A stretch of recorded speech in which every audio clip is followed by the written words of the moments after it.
All right, welcome into Morning Brew with Jaffe and Razor. Another, what I would call true Morning Brew with Jaffe and Razor. Razor is freshly prepared for his national college work. I'm just off the ice, and this is in the morning after the Boston Bruins lose big time to the Anaheim Ducks. They were mighty last night, those Ducks, Razor, even though they're no longer the mighty Ducks of Anaheim. What was the score? 6-2? Was that 6-2. What it was? Okay. It wasn't that close. No. And it was not that close. Morning Brew with Jaffe and Razor, proudly presented by Fazenda Coffee out of Dedham. They are Boston's #1 boutique coffee roaster. You want to try what they've got, folks, whether you just want it for home or you got a business. FazendaCoffee.com, Fazenda. Check out all things the Morning Brew blend, all things Morning Brew baseball hat, and even a couple of Clean Canteen travel mugs that are left. Or just check out one of their great different roasts. FazendaCoffee.com. All right, we got through the night. Neither of us, I was actually yawning earlier in the night, and then I got a little second wind. I don't know why, but as that was as tough as a game as and there've been a lot of them this year, bud. A lot of tough ones. I don't know. I felt that was as tough as we've experienced. Would you agree, or would you just put it into the this is where we're at category? Yeah, no, the last two I've done, San Jose and Anaheim, there was tough games at the start, but again, as I said on the show 40 times, I really thought it was going to get turned around. I really thought they were going to come out of the Four Nations break healthy and happy and excited, and now it's not even close to any of that. So yeah, for me, the last two games they've been as hard as I've ever done games here with Boston. They really have. There's literally zero hope. Partner, I have way too much bad hockey experience as a broadcaster. There's an old saying, anybody can broadcast a good team. You find out who you are as a broadcaster when you have a team that is not so good. I was with the Atlanta Thrashers, the mighty Thrash, and the New York Islanders, so for a combined 10 years. And so I saw my share of tough hockey. It's different. Look, you got to have fun with it. If you can. I mean, we're still talking about hockey for a living, right? But it's a tough go. And you don't want to be too flippant with all that said. These guys are still trying, but we say the same thing every day, partner. They're just completely overmatched with every scenario that they're going into. And I know that they don't think walking onto the ice, oh man, we're overmatched, meaning overtly think that, but in the back of their mind, isn't it there? I mean, it has to be. We're at that point where it just has to be. Yeah. No, they know. David Pastrnak doesn't. He does. He's never thought that way in his life. So that first line doesn't. But beyond that, yeah, everybody else is looking across the ice, including the coaches, including the organization, and saying, well, we'll see. Where we're at. Yeah. We're going to check hard and we're going to try and we'll see. Razor, their last 18 games, if you go back to that Ranger game the Ranger and Vegas game where they had leads, they're 3-12-3. They've been outscored 67-40.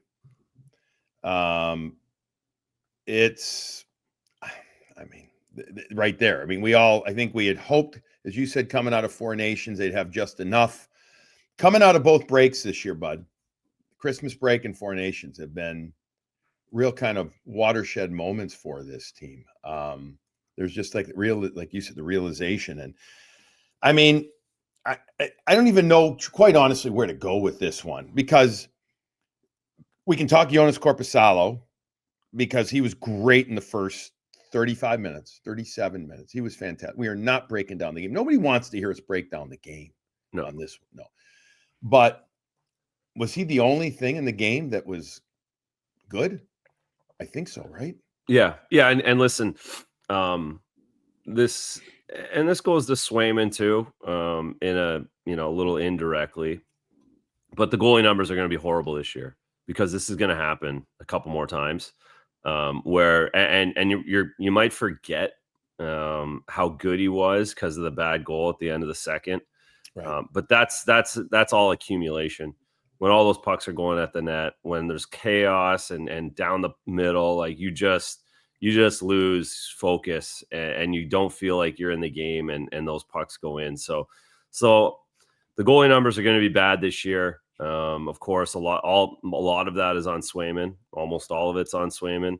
But down here the stretch, they're just going to get worse, and it's going to be games where they do play good for and keep them in it for whether it's 39 minutes or 46 minutes or 48 minutes, and then the wheels are going to fall off and they're going to get smoked for 6 on 37 again, and it's going to look bad. But yeah, Jonas was really good, and I like his battle. I like his ability. He's been able to stay focused all season long, which for a guy who played 50 games last year, it was going to be a change for him. And I think he's handled it extremely well. And that's, at least you don't have to worry about him next year. No, you don't have to worry about him. And I don't want to get into the whole talk radio thing, but I'll still ask this.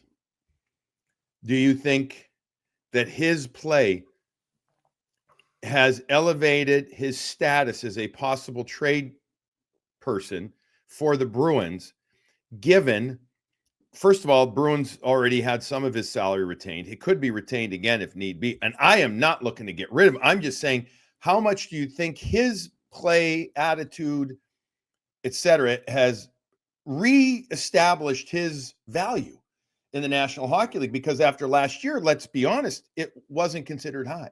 Well, he's certainly reestablished value, but you're the team that needs that value next year. You can't go with an unproven guy the way Jeremy played this year. So you have to have him there, or like him. And in that situation, you wouldn't trade him to get someone that you're unsure about. You actually worked with this guy all year. You know exactly what he is, and it's an easy turnover. So no, he certainly has value now, but he's not a trade chip in my opinion.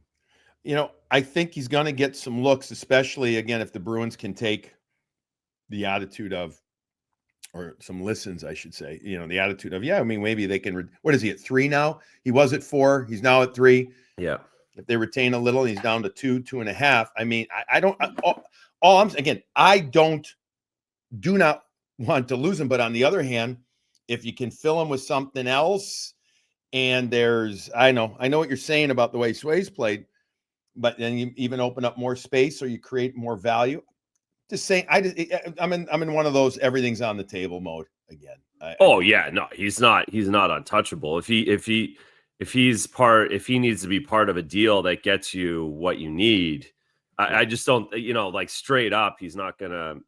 I don't want draft picks. I don't want to do this. No, I don't think you can do a draft. I don't think you can do much more on the draft pick thing. You may have 1 or 2 moves out there where, again, like he was in this deal to come here. Certainly nobody is untouchable to get tossed into a deal. I guess the most important thing I wanted to make was that his perception value around the league last year, after a very difficult season in Ottawa, was very low. Correct. The optics. They have made value there. Yes. He has made. Bruins did a good job. He has done a great job bouncing back. Okay. We agree. Excellent on that. It's always nice to agree, especially in the morning. When we finally get there. When we do. My wife always, Oh, yeah. Well, it takes a long time to get. It does. It does take an awful long time. And a lot of like, are you kidding me? Like, what? And I think they're saying. And realistically, we're on the same page the whole time. For the most part, I would say, yes. Yeah.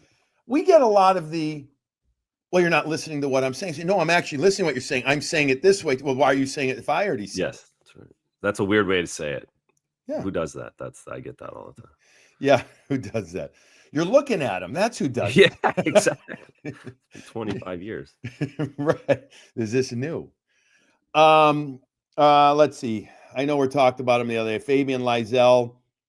I guess we have to analyze it he's one of the only things we have to analyze game by game right now, if only because he's under the microscope. I don't even have the numbers in front of me. I am being a real crappy host today. Let's just go. Well, he had those 2 shots in the first. Right. He was the best forward in the first period, so there's something there. He's in a tough spot. Yeah.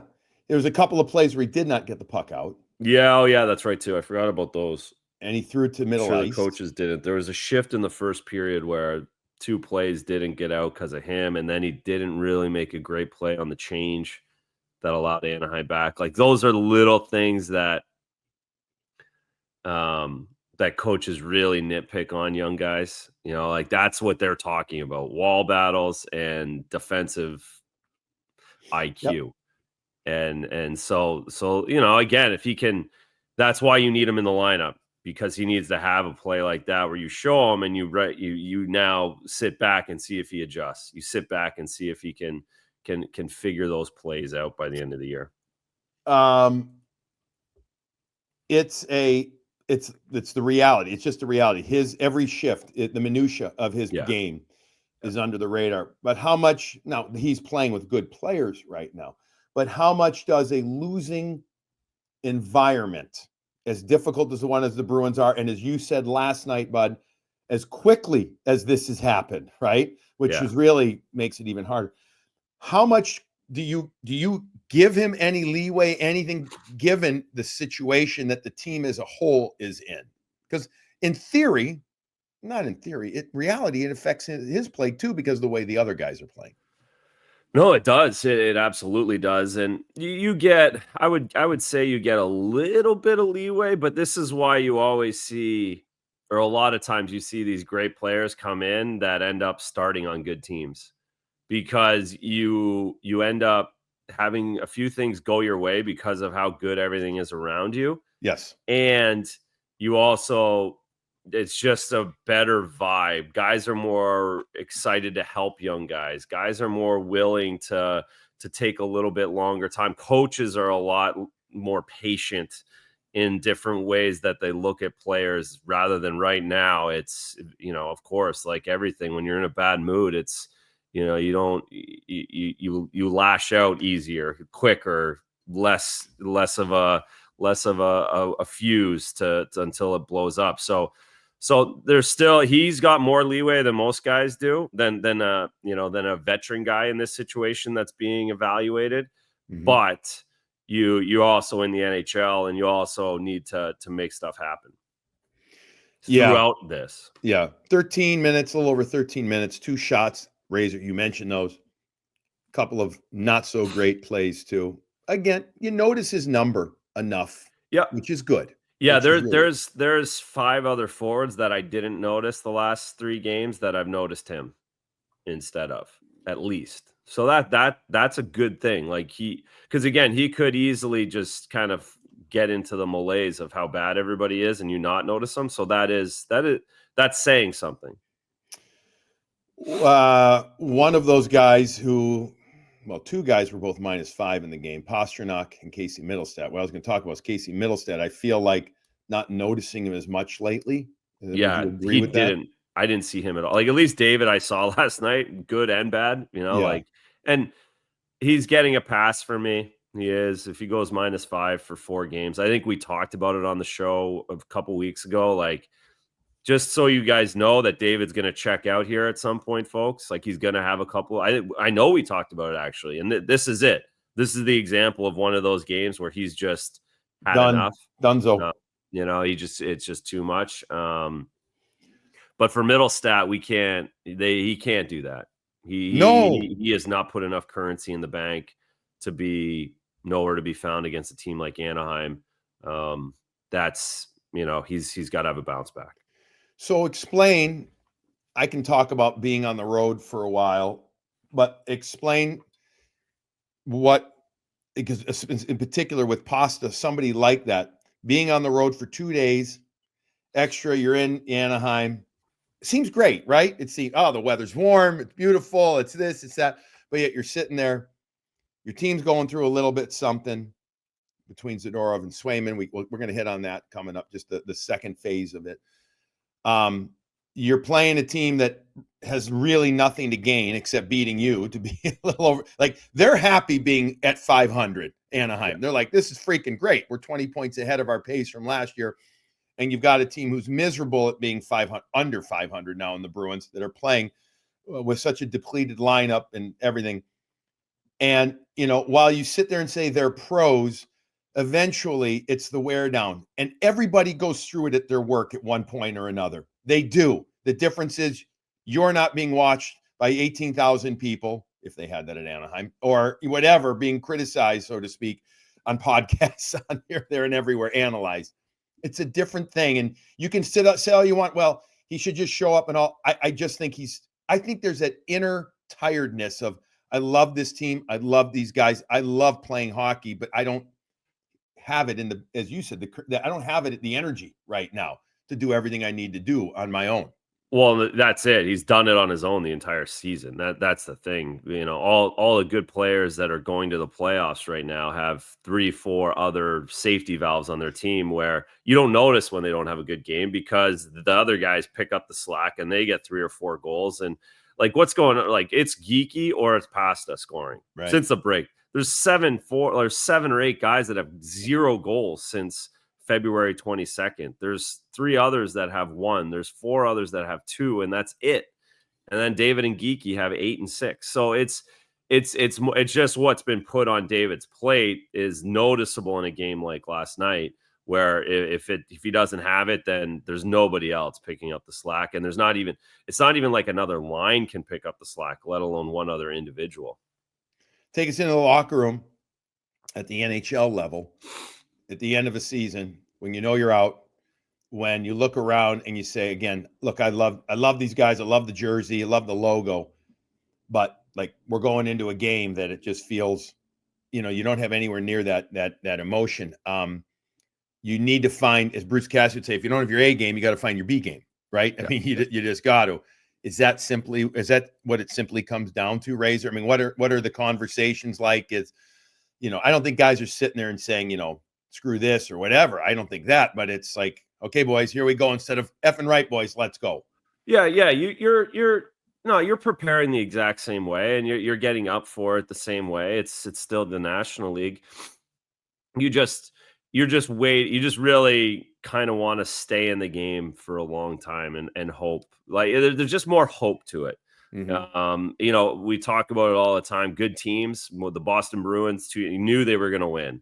Knew they were going, as soon as they got to the rink, that we're going to win tonight. We're going to play our game. Whether it's the A game or the B game, we're going to win. We're going to find a way. In this situation, you're like, I hope we play good. I hope everything goes our way. I hope we get a balance. I hope we're going to work our ass off and we're going to do everything the right way as we possibly can. But those guys are a little better than us, and we need a little bit of hope to make it. Hopefully their nights, they're not on tonight. Yeah, Bruins need goals like they ended up scoring last night in Anaheim. Yeah, correct. I mean, that's how they're going to beat a Washington. Is it just going to be one of those nights where they get 3 of those in the first somehow, and then they hold on like that? They're not winning by playing the same game as Washington. They have no chance if they both play their best game. Washington's winning all day. So that you just kind of get into that mindset rather than a good team who knows if we play our best game, no one's beating us. The Bruins can't say that right now, and that's really what the mindset is. You would go in the room right now and you wouldn't see a difference in the pregame setup, in the way they're talking, the way they're communicating, the way they're getting themselves ready. You wouldn't see a difference between that and game 3. What you'd see is as the game goes on, just the tone and the vibe, because of, you get up against it, and you know at 4-1 you're not coming back. At 2, you barely know at 2-0 you're coming back. Right. At 3-1, 4-1 end of the second, you're not. You don't have enough goals in your lineup.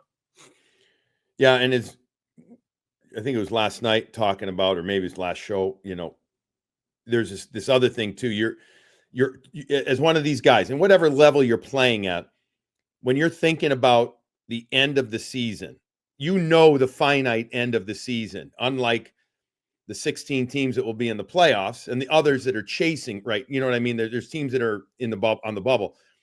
They're not looking at that vacation destination. They're not looking to see when you move back to your summer home type thing. It makes for a whole different focus when everything's on hold, right?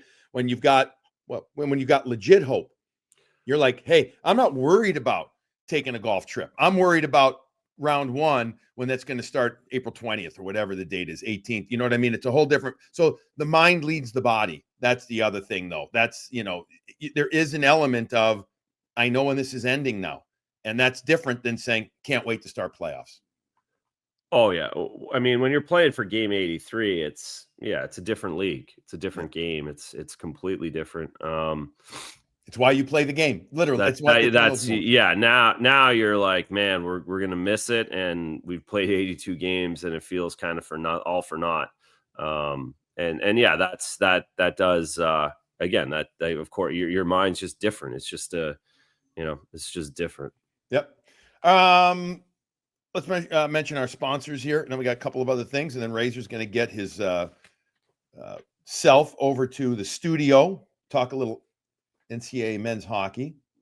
Are you excited, or are you not ready for that yet? I'm excited to talk about hockey in a different light than I have the last couple weeks. Yes. And yeah, I am excited to watch the games too. It's going to be a long day though. Like these 2 days are always long. Yeah, these are brutally for you. These are really brutal. So I think I'm probably more excited about tomorrow just because today was a long day. But yes, all in all, hockey, the college hockey stuff's fun and exciting, and I am into it. Yeah, it's chaotic. Yeah, it's chaotic for you. It's chaotic for any broadcaster. You're getting ready for multiple games of oftentimes of teams that you haven't seen live. That's the biggest thing. You've seen them on video and you talk to people, but you haven't seen them live. And there's such a difference analyzing a team video versus on site. It just is. Yeah. And I mean, we can get into it a little bit. I'm really excited. We've seen so much Hockey East, right? You and I over the last 2 months. I'm excited to see, okay, is Hockey East really good? And who are these good teams? And how do they act now that we get to see them line up against, the rest of the conferences? So I'm curious about that this year. Hockey East, folks, if you're not into the college game, has been lauded as, the premier conference.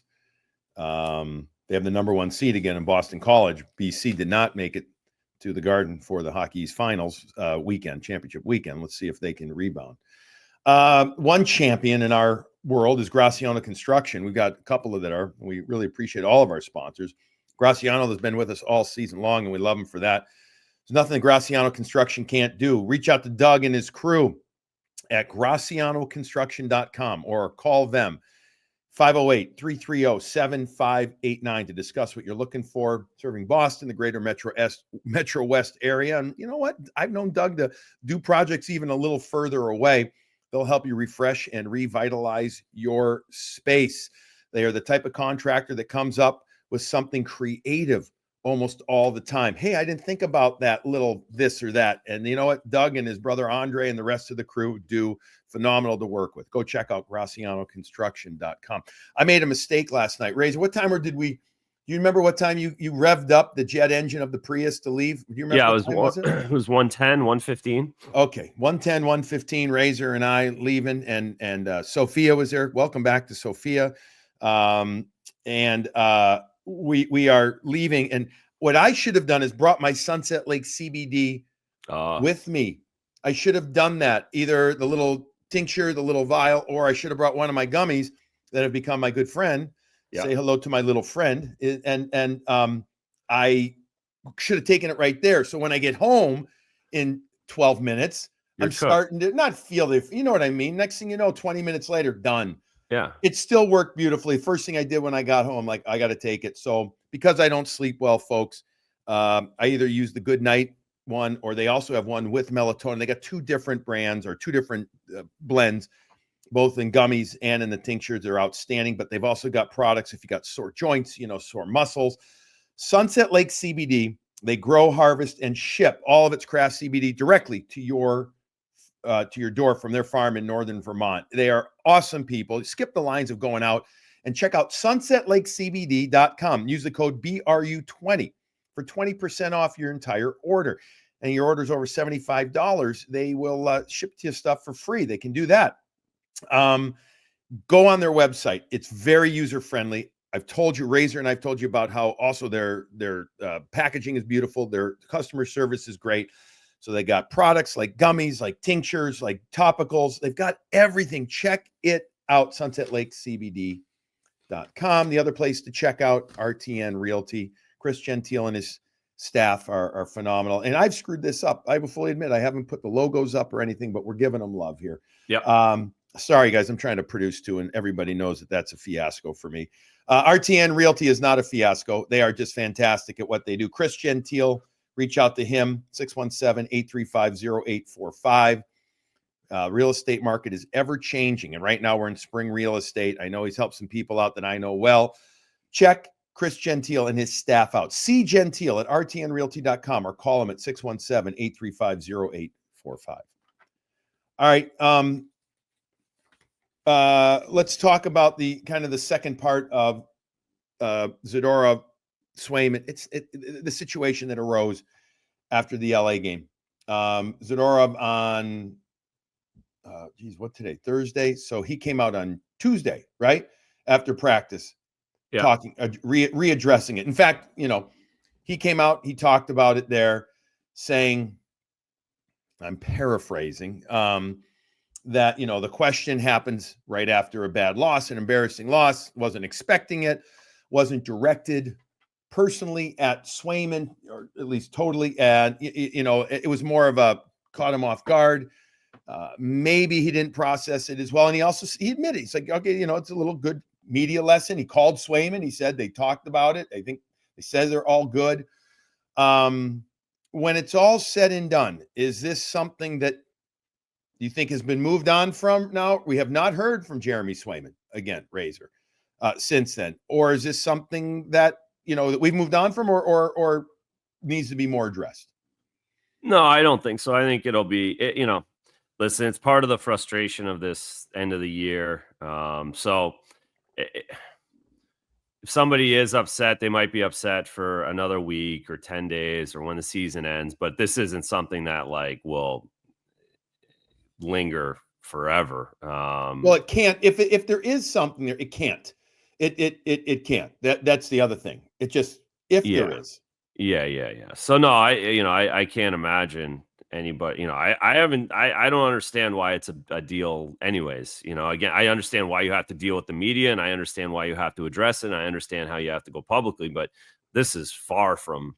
Well, I think this is what the happened. daily NHL FUs that go on, or this is a 4 out of 10 compared to maybe even a 2 out of 10.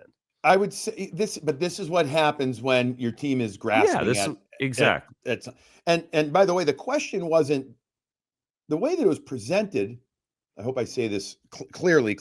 It wasn't. This is what Jeremy Swayman said. It was how it was presented. It was, what did you think of him doing this? He didn't. The question wasn't phrased as. Yeah. He said he did. Nikita had no idea Jeremy had anything to do with this. Yes.